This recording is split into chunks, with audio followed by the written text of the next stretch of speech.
Hello guys, in today's video I will be showing you how to fix Livu has stops problem. So the answer is easy, just go to the settings and then scroll down to the apps section and then go to the search and search Livu. Then go to the storage and here you will find this clear cache option, click on it. Now you can go check it if it worked, and if it didn't you can try to restart your phone or turn the Wi-Fi off and on, or the Bluetooth or the airplane mode. Also you can try to clear data, but be careful. If you clear data, all these applications data will be deleted.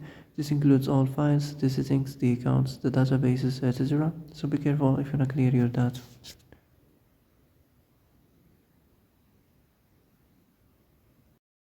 And that's it for today's video. I hope this is the answer you've been looking for. If you like this video, don't forget to like and subscribe, and see you in the next video. Thanks for watching.